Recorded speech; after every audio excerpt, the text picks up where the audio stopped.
DD किसान, बदलते भारत की शान।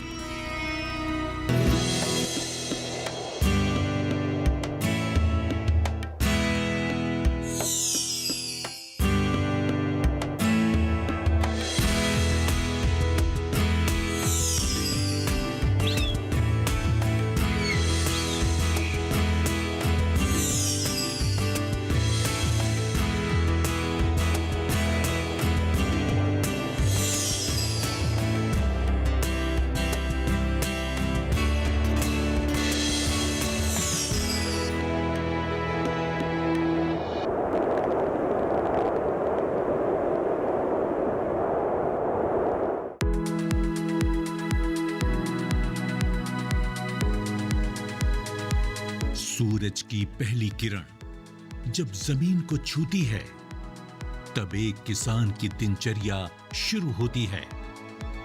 ना कोई छुट्टी, ना कोई आलस, बस एक उम्मीद, एक जिद कि कुछ न कुछ करते रहना है।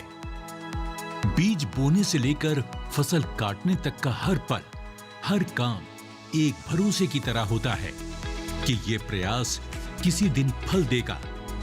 किसान जानता है कि रुक जाना मतलब पीछे छूट जाना। वो जानता है कि प्रकृति कभी थमती नहीं, तो फिर वो कैसे थमे?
मिलते हैं भारत की फार्म लेडी, महाराष्ट्र के कारंजा तालुके की रहने वाली सीमा ठाकरे से, जिन्होंने खेतों में सिर्फ मेहनत नहीं की, बल्कि उस जज्बे को सींचा जो मिट्टी में पैर जमा कर भी आसमान से बातें करता है। मनबा गांव में रहती हूँ, तालुका कारंजा, जिला वाशी में। मैं 15 साल से खेती करती हूँ। मैं खेती में पेरनी, नींदन, खत डालना और भाजीपाला तोड़ना, हमारे यहाँ गोभी, टमाटे और गवार और वो पत्ता गोभी, फूल गोभी, मिर्ची, वांगे ये सब लगाती हूँ मैं। और तोड़ने के काम भी मैं करती हूँ। उसको निन्ना, खुरपना सब ये काम मैं अकेले घर में मैं और मेरे पति दोनों हम करते हैं। जब सीमा जी ब्याह कर अपनी ससुराल आईं, तो खेती उनके लिए एक अनजानी दुनिया थी। न मिट्टी की पहचान थी, न फसल की समझ, लेकिन उनके भीतर था कुछ नया सीखने का जज्बा और खाली समय को सार्थक बनाने की लगन। मेरी शादी 2002 में हुई थी। शादी के पहले खेती का काम मैंने कुछ भी नहीं किया था। मुझे खेती कैसी करती वो भी पता ही नहीं था। जब शादी के बाद दो बच्चे हुए, मुझे एक बेटा है और एक बेटी है। जब वो 5-7 साल के हुए तब मैंने खेती में आना चालू किया। तब मैंने खेती में आके पहले काम करती सीखा, फिर मैंने अब सब खेती में करती हूँ। अपने पति के साथ कंधे से कंधा मिलाकर सीमा जी ने खेती को जाना, सीखा और पूरे मन से अपनाया। वो हर दिन खेतों में अपने पति, सास ससुर का हाथ बटाती, रोज कुछ नया सीखती, उसको आजमाती और अपने प्रयासों को और बेहतर बनाने की कोशिश करती।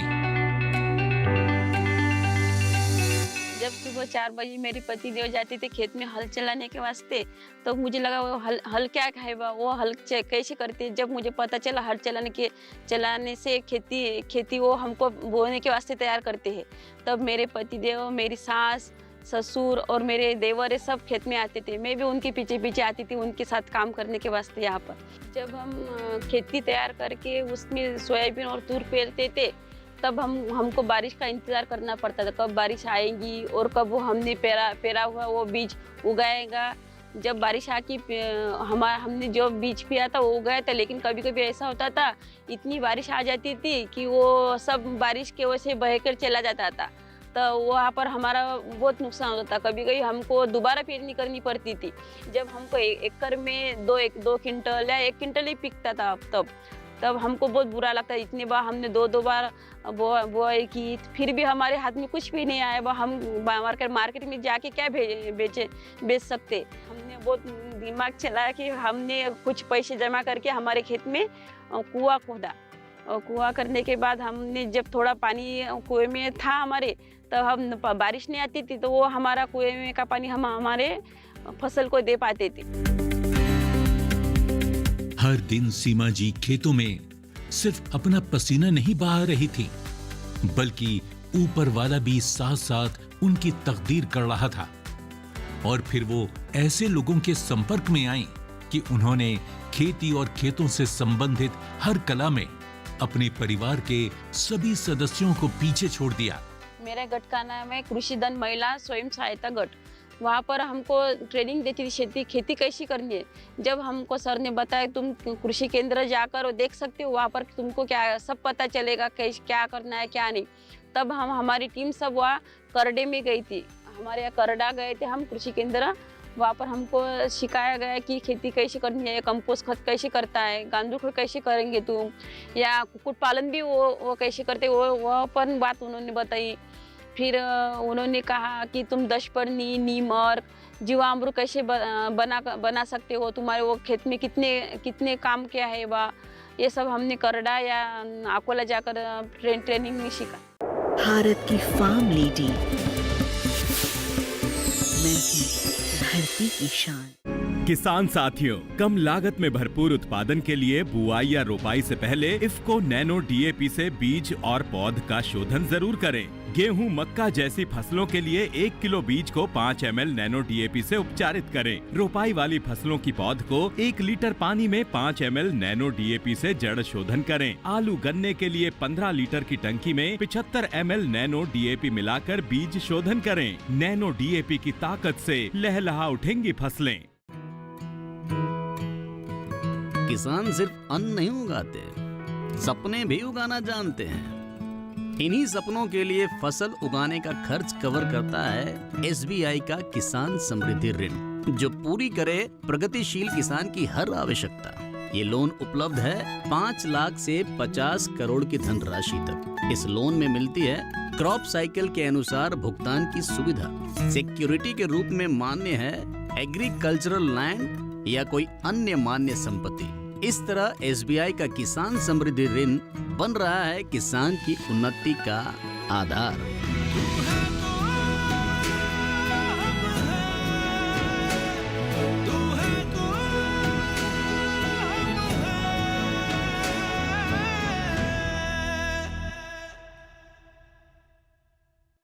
किसान साथियों, कम लागत में बेहतर उत्पादन के लिए बुआई या रोपाई से पहले इफ्को नैनो डीएपी से बीज और पौध का शोधन करें।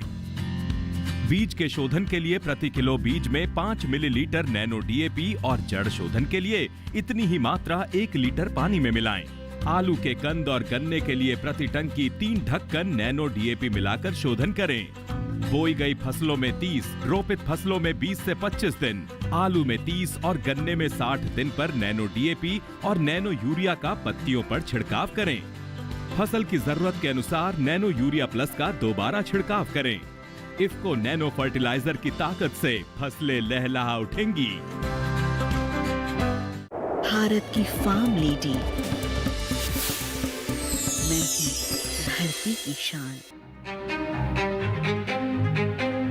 धीरे धीरे ही सही, लेकिन सीमा जी ने खेती करने की सही राह पकड़ ली।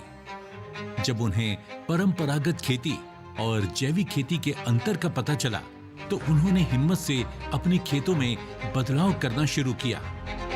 रासायनिक उर्वरकों की जगह प्राकृतिक खाद का इस्तेमाल किया, कीटनाशकों से बचकर जैविक तरीकों को अपनाया।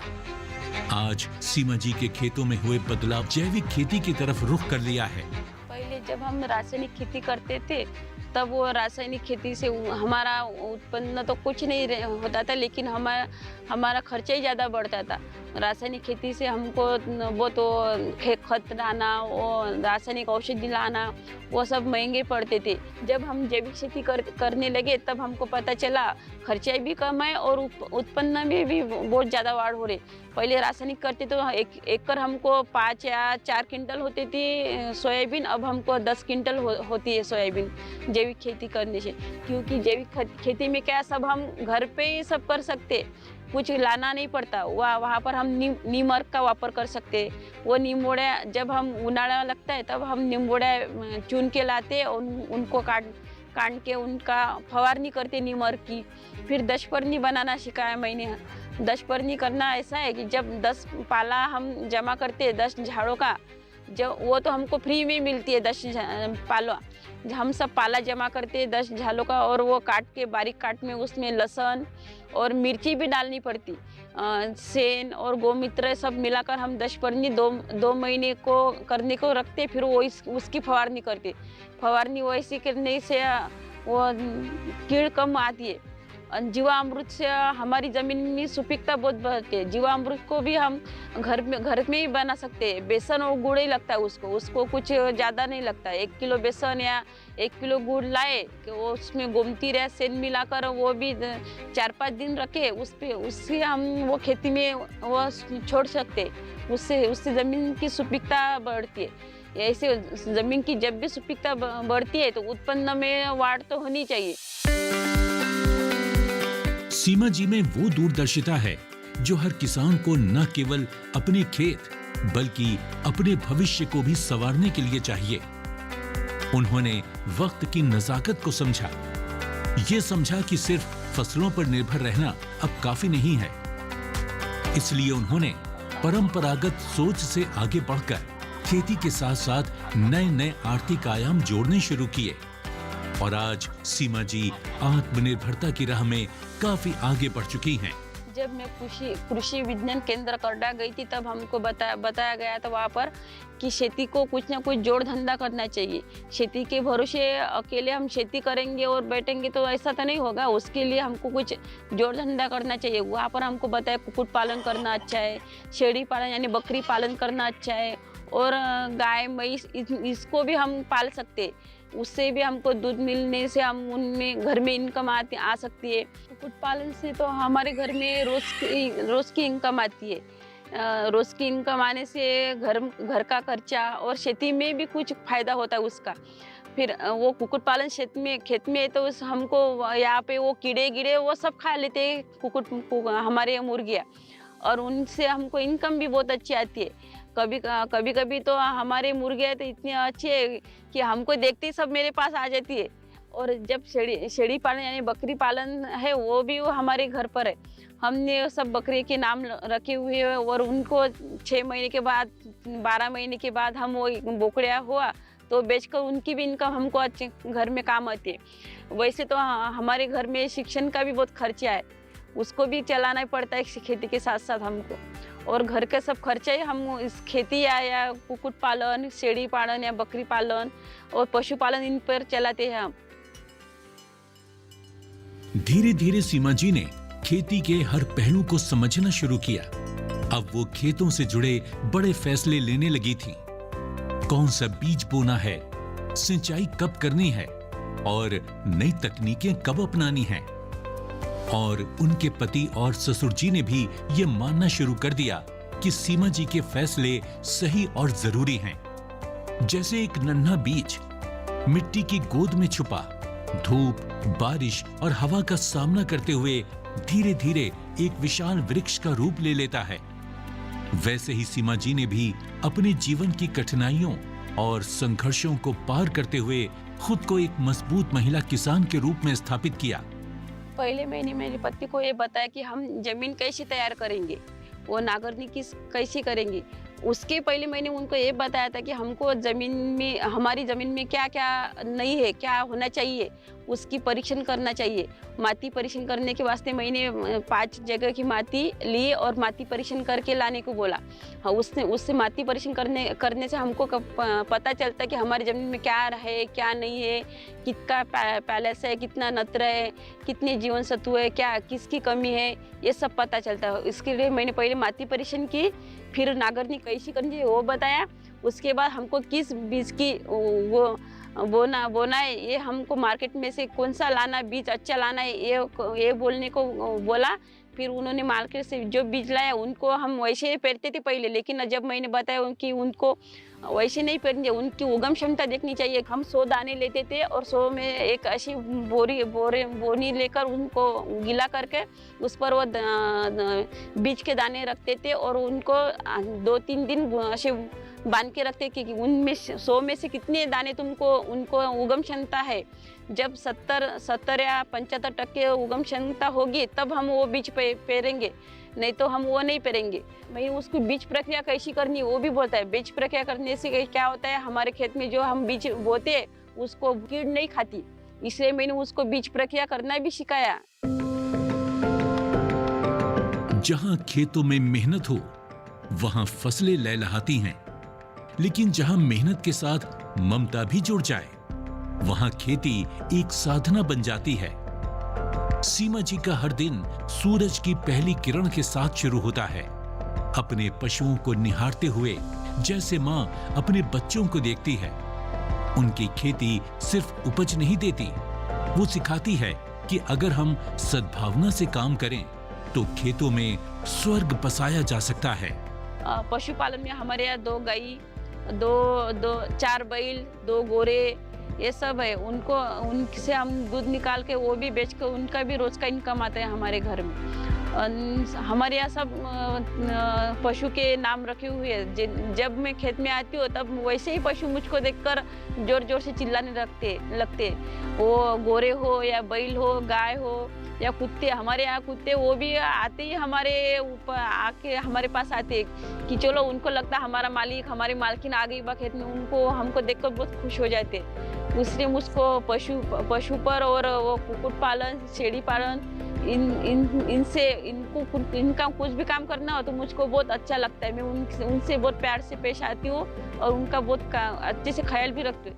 भारत की फार्म लेडी, मैं हूँ धरती की शान। किसान साथियों, इफ्को नैनो डीएपी और नैनो यूरिया प्लस का इस्तेमाल आसान और लाभकारी है। फसल की बुआई के 30-35 दिन और रोपाई के 20-25 दिन बाद 4 मिलीलीटर नैनो यूरिया और नैनो डीएपी प्रति लीटर पानी में मिलाकर पत्तियों पर छिड़काव करें। बालियां या फूल आने के ठीक पहले नैनो यूरिया प्लस का छिड़काव अवश्य करें। नैनो डीएपी और नैनो यूरिया प्लस मिलाकर छिड़काव करने से फसल को मिलती है भरपूर ताकत। आज देश का किसान बढ़ा रहा है कृषि आधारित उद्योग की ओर कदम। उसकी इस यात्रा में साथ है SBI का agri and food enterprise loan. हर प्रकार की फूड प्रोसेसिंग तथा कृषि निर्यात इकाई के लिए संपूर्ण समाधान। ये लोन उपलब्ध है 1 लाख से 100 करोड़ की धनराशि तक और इसको चुकाने की समय सीमा है अधिकतम 10 साल। क्रेडिट गारंटी कवर की सीमा तक 0 कोलेटरल सिक्योरिटी। SBI का agri and food enterprise loan बन रहा है किसान की उन्नति का आधार।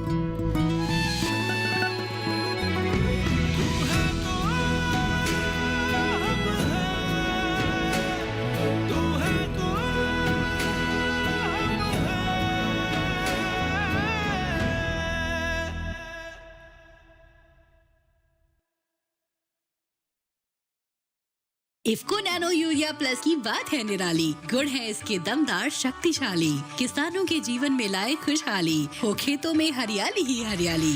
30% नाइट्रोजन का असर दमदार। इफ्को नैनो यूरिया प्लस दे वही दाम में बेहतर पैदावार।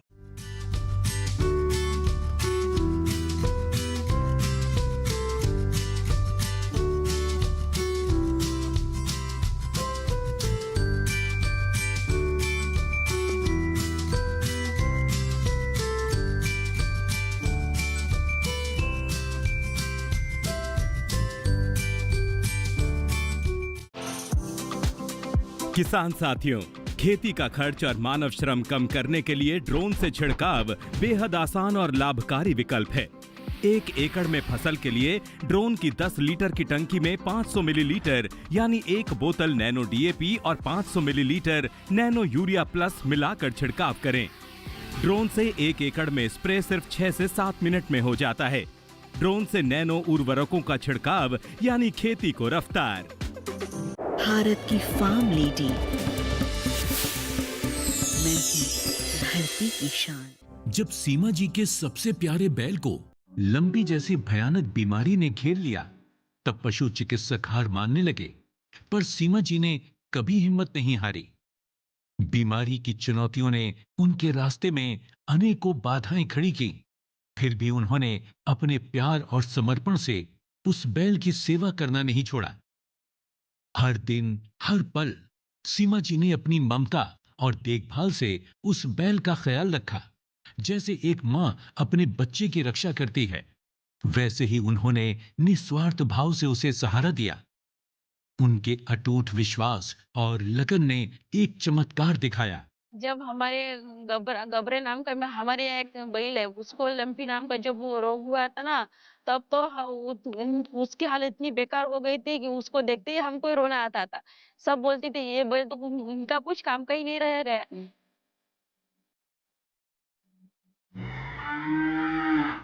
मग किती काळजी घेतली आम्ही त्याची।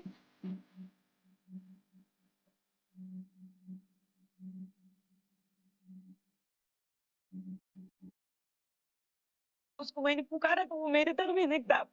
जब वो बीमार था ना, तो मैं उसको बहुत काळजी लेती ना, वहां पर है वो।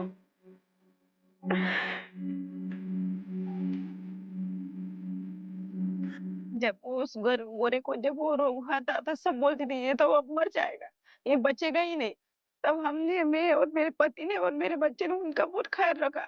उनको रोज का मलहम लगाना, उसको हळद लगाना, धूप लगाना उसके आंख पे, सब उसके आंख से बहुत रन निकाल जाता था। सब हमको अच्छा करके वो बहुत अच्छा होगा, वो खेत में काम भी करता है। आज वही बैल जो कभी बीमारी से जूझ रहा था, सीमा जी का सबसे भरोसेमंद साथी बन चुका है। बैलगाड़ी पर बैठकर वो पूरे खेतों में और गांव की गलियों में सीमा जी के साथ चलता है। सीमा जी की संघर्ष की कहानी का सबसे बड़ा साक्षी है। ये बैल सिर्फ एक जानवर नहीं, बल्कि सीमा जी की मेहनत, उनके प्यार और उनकी उम्मीदों का एक जीवंत प्रतीक है। हम जैसे उस पशु का पालन करते हैं, वैसे लगता है वो हमारे घर का एक सदस्य ही है। हम उनको कभी भी दिखे, कहीं भी वो उनके इतनी जोर जोर से चिल्लाते, हमको देख के सबको, उनको लगे उनके पास जाकर उनको सहलाना बहुत अच्छा लगता है। जब एक मां अपने बच्चे का भविष्य सोचती है, तो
से एग्री करने को भेजा, क्योंकि हम चाहते थे वही हमारी तरह खेती करे।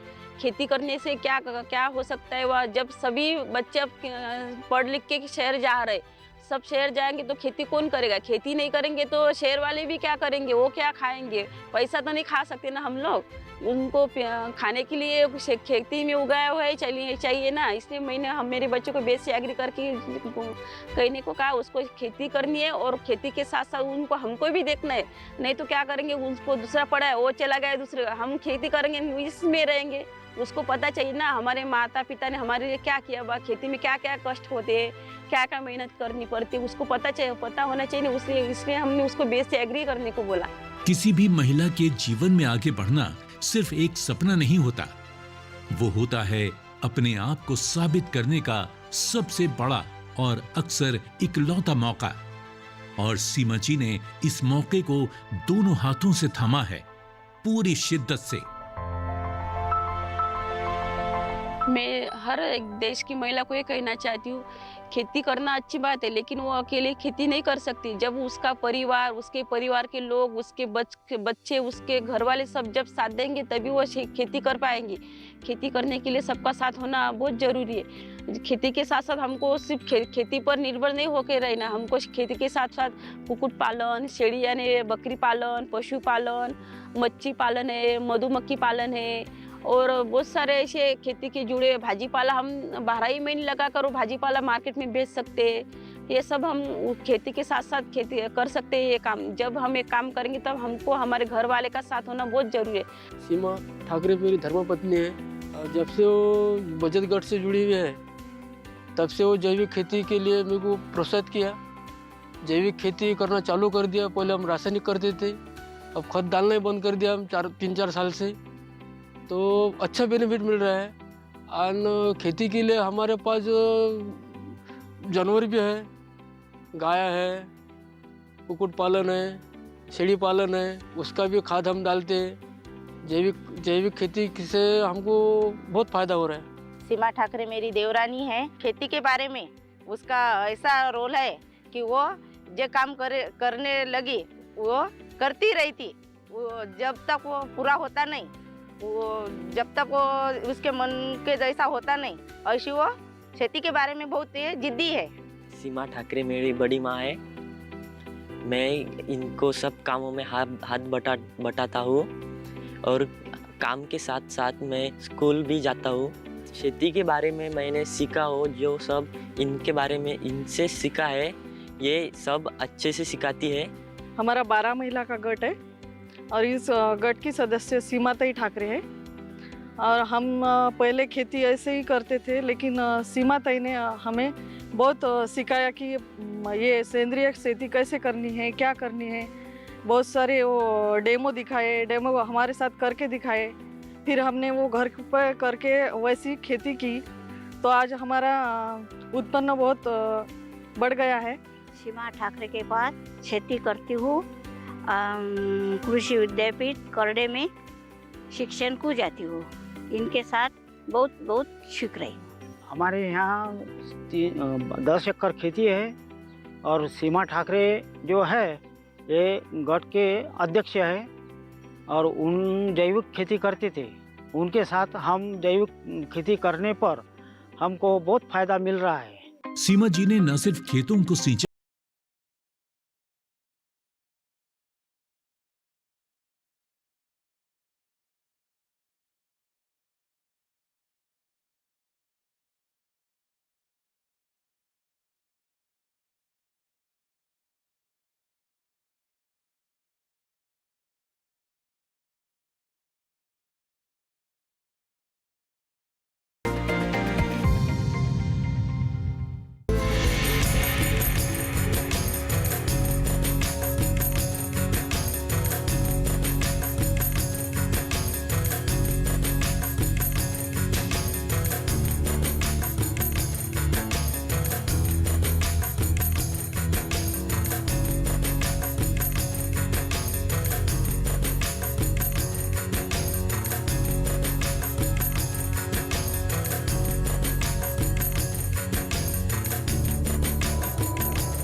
इस कार्यक्रम के प्रायोजक थे इफ्को।